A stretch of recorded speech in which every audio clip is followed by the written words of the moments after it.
So the next experiment we will do is DC position servo motor. So what is the objective of doing this particular experiment is normally DC motors are smooth motors, and on a smaller scale these DC motors can be used to identify or move to a particular position in a smoother way. You know that we are studying a course on control systems. In this control systems, you will study about the different settling time of your system. Settling time in the sense when there is a change in your feedback of your system, what happens is either it will be critically damped, or it will be over damped, or it will be under damped. The name damping means it represents the reaching to the final steady state value. That is called as the dampness of the system. Suppressing. So any system when you on, based on the kind of feedback that you have, whether it may be a positive feedback or a negative feedback, the system will try to settle down to a steady state value. All we are going to study is how fast it is settling down. And before settling down, is it oscillating and then settling down? So we have to study.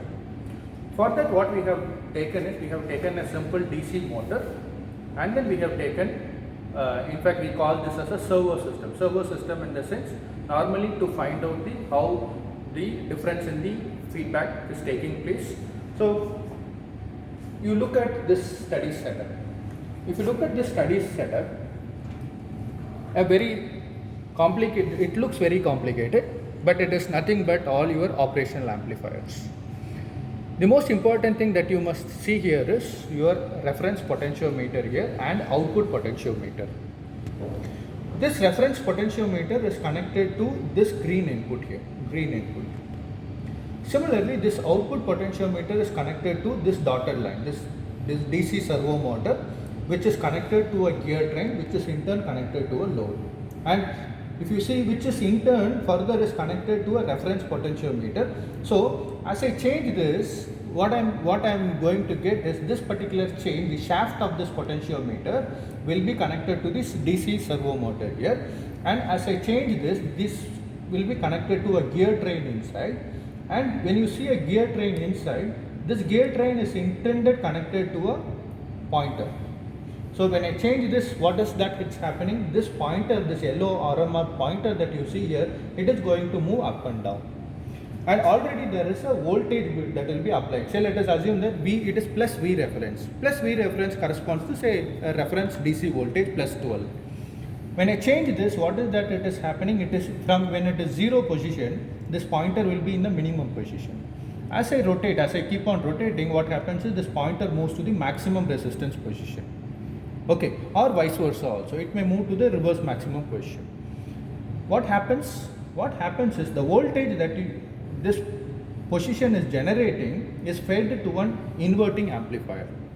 I'll come back to the point why inverting amplifier, right? So what will be the output at this particular point? Say if I am giving 5 volts, and if the gain between these two resistances are same, then I will get a 5 volts here without any amplification. It is a buffer now.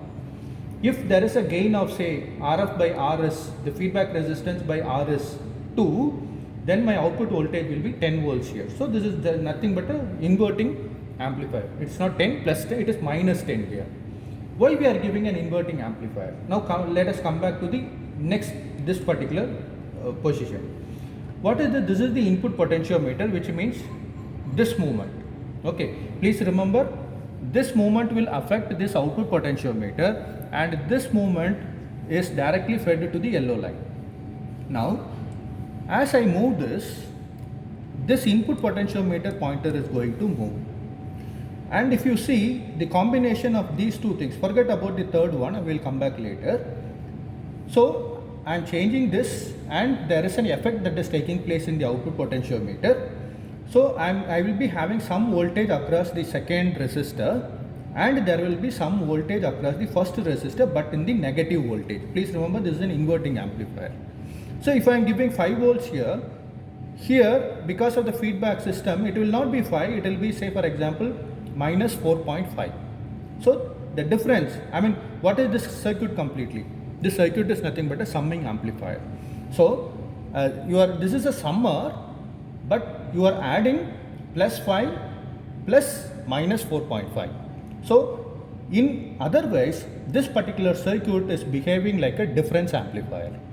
Okay, now again the difference voltage will be presented here. Instead of saying difference voltage, we can also say it as an error voltage. Why error voltage? I'll tell now. Now the difference voltage is available here, and obviously difference voltage in this particular example I gave you 0.5 volts. At times there will be 0.3 millivolts also. So you cannot use an amplifier for such a low voltage. So what we do is we increase the gain of this by using this knob here. Indirectly what we are doing is we are changing this P1 value. We are changing this feedback resistance value.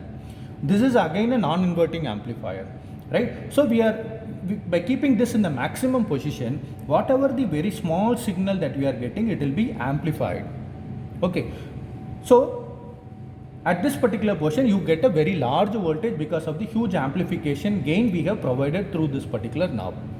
Now it is fed to a power amplifier.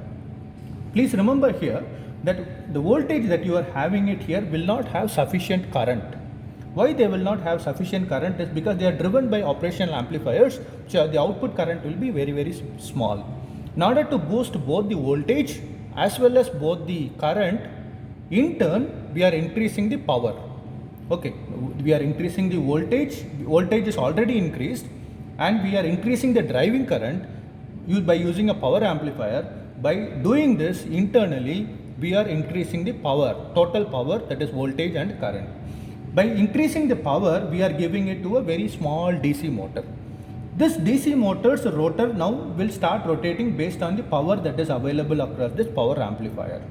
Right, now I'll show you a demo. I will come back to this particular point later. Okay, what is this? You can see that there is a dotted line that is connected here, and as I already said that this dotted line means the DC motor's shaft is connected to the gear train, and the gear train, in between this gear train is what this output potentiometer is, and this gear train is feeding the voltage here. Now what is this extra additional thing? This is called as a tacho generator. What is tacho? The one that measures the speed of rotation, right? So now this tacho generator's position here, there is again a variable resistor here.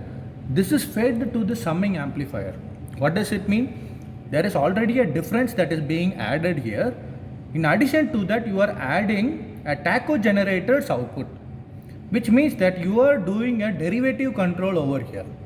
Okay, so now when you connect this tacho generator, what is the need for you to connect this tacho generator is to bring the damping property at a faster rate.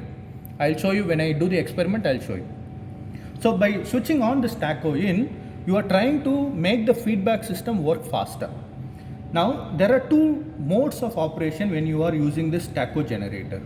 Either it can become very, very stable, or it can become very unstable also. So based on that, there are two different modes. One is called as a degenerative mode, and other is called as a regenerative mode, right? So there are three different knob positions. One is a regenerative position and other is a degenerative position, right? Now in regenerative position, what happens is it will go more unstable, right? Just passcode. Start. So in regenerative mode, Start. So in regenerative mode, your system will become unstable. Why unstable is because we are going to give a positive feedback mechanism here. In degenerative mode, it will become more stable. Why? Because that will give a derivative input such that it will suppress whatever is the error that we are having. So let us now perform the experiment. The first thing you do is switch on the power supply, right? So once you switch on the power supply, the main power is on here, switch it on, right? So what is the first step? We are keeping it at 0 position. Before that, this tacho in must be switched off. So now we have disconnected this part of our system. All we are doing is we have the reference potentiometer connected to 0, which means that this reference voltage is 0.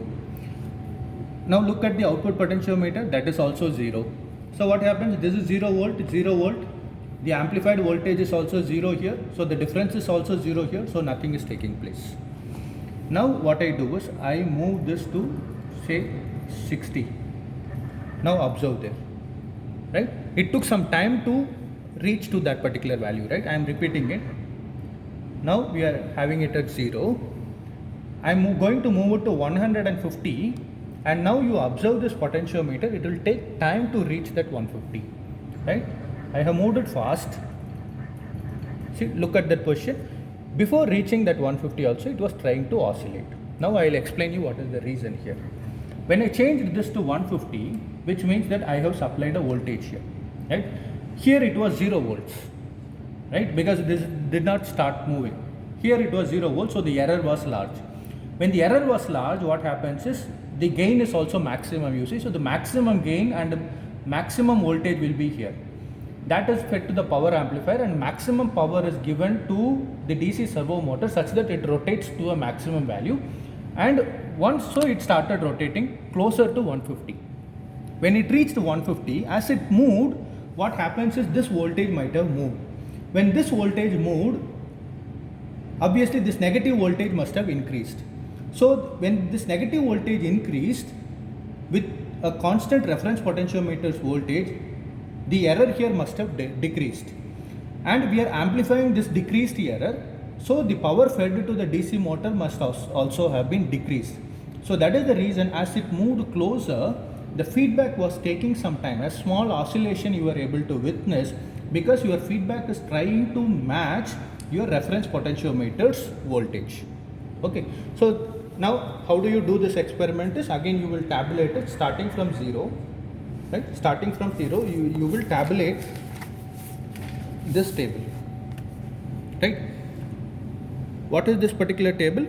This is reference potentiometer shaft position, that is theta r means it is 0 degrees, 30 degrees, 60 degrees. Likewise, you will keep on incrementing this shaft value here, 0, 30, 60, 90, 120, 300, 330 and 20, right? Now, I'll do the complete experiment till 3:30, but after 3:30 just imagine what is going to happen, right? Now I have increased to 30. Look, it will take some time, or the feedback must not have happened properly, so it is still there. When I move to 60, yeah, the feedback has happened. 90, feedback is happening, please. 120, it goes back and then comes, so that's the feedback thing. 180, still it is settling, right? So yeah, so the derivative feedback is taking some time to settle down. 240, right? Likewise we do till 330, right? Now after 330, now you are going to see some peculiar thing. What is that is, now we are going back close to 0 in the sense from the maximum reference voltage here, from the input potentiometer reference value, we are suddenly going to come back to 0. So the feedback system, when this is 0 and a negative voltage is here, your power amplifier will have a lot of a negative power in fact. So when it is having a negative power, what happens is your back EMF will be created inside your DC servo motor. So instead of rotating in the forward direction, back EMF will overcome the actual voltage. So this servo motor will rotate in the opposite direction. Now you see from 330 to 0 when I move, this will move in the opposite direction. You saw here? Why this is taking place? It is because the back EMF is affecting the power amplifier, because the reference voltage is a very low voltage, whereas you are having a large negative voltage. So when negative voltage is getting amplified, negative watts is getting generated, so the back EMF is generated, which makes your shaft to rotate in the opposite direction. So this is the first part of the experiment, right? Now in continuation with this, the second part, we have to, as I said, now we are going to use additional feedback system in terms of tacho generator. Now if I switch on this tacho generator, I can switch on this tacho generator by switching this button down. When I switch this down, which means that I am including the tacho generator as a part of my feedback system. Now when I put this down, what happens is, based on some X position inside, there will be some voltage that will be generated. Right. Now again, there are two different modes. One is either an unstable regenerative mode or a stable degenerative mode. I will tell you first an unstable mode. What is an unstable mode is, I am putting it in a regenerative mode. Okay. Now in regenerative mode, what is happening is, your feedback system will be a positive feedback system. What happens to a positive feedback system is, your damping of your circuit will never settle. It will keep on growing. The error, in fact, it will keep on amplifying. So when it is in the regenerative mode, this voltage will be a positive voltage here. So though you are getting a negative difference here, there will always be a positive voltage here. So there will always be a positive voltage fed to the power amplifier. So that will be fed to the DC servo motor. So always there is a large negative voltage that is being fed to this particular system. So that is why you see this is not stable also. This keeps on rotating. Even if, say for example, I move to say 120, it will have no effect also. Right? Only thing is, their complete cycle of rotation will change. So when initially it is 0, completely tacho generator was taking the feedback system. So that is why it had a complete revolution. Now when I move to say 150, its oscillation will be slightly reduced, you see. But between 150, it will keep on oscillating.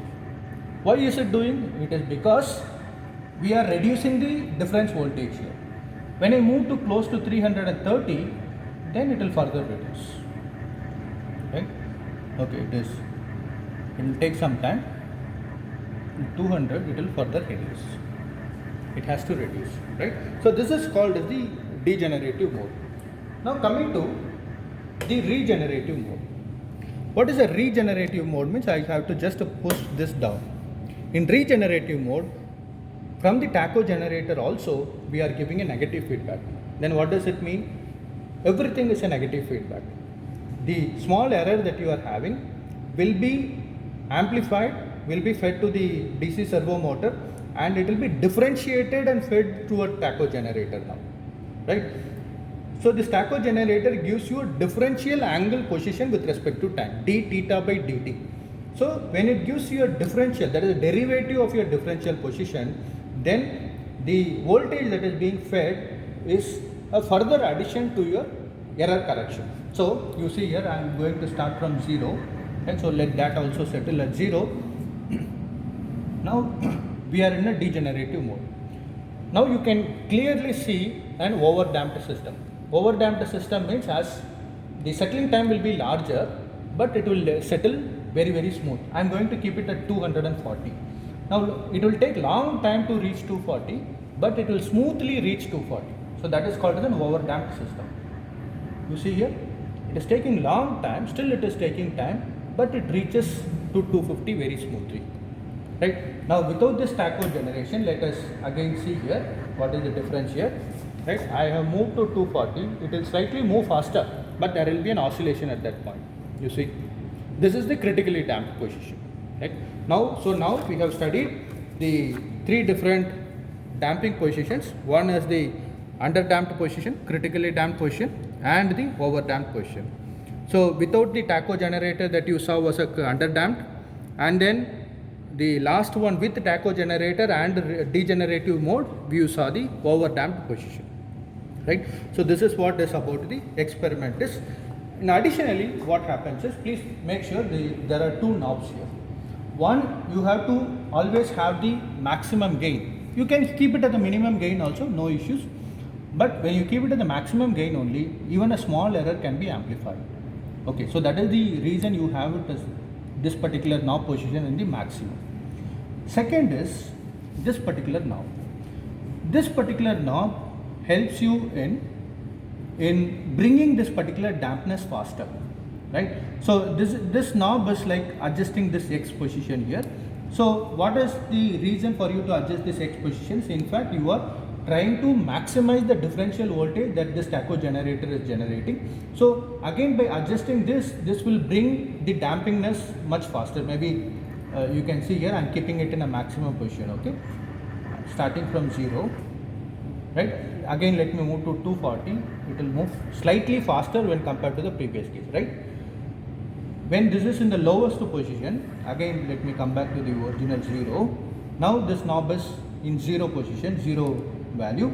Now it will take very long time. I kept it as 240. Look, it has taken a lot of time, but still the settling will be smoother when compared to the without any tacho generator. I hope it is fine. So I hope it's okay. So this is about the DC position servo system, which helps in feedback mechanism, which helps us understand 3 important feedback mechanism: critically damped, over damped and under damped system.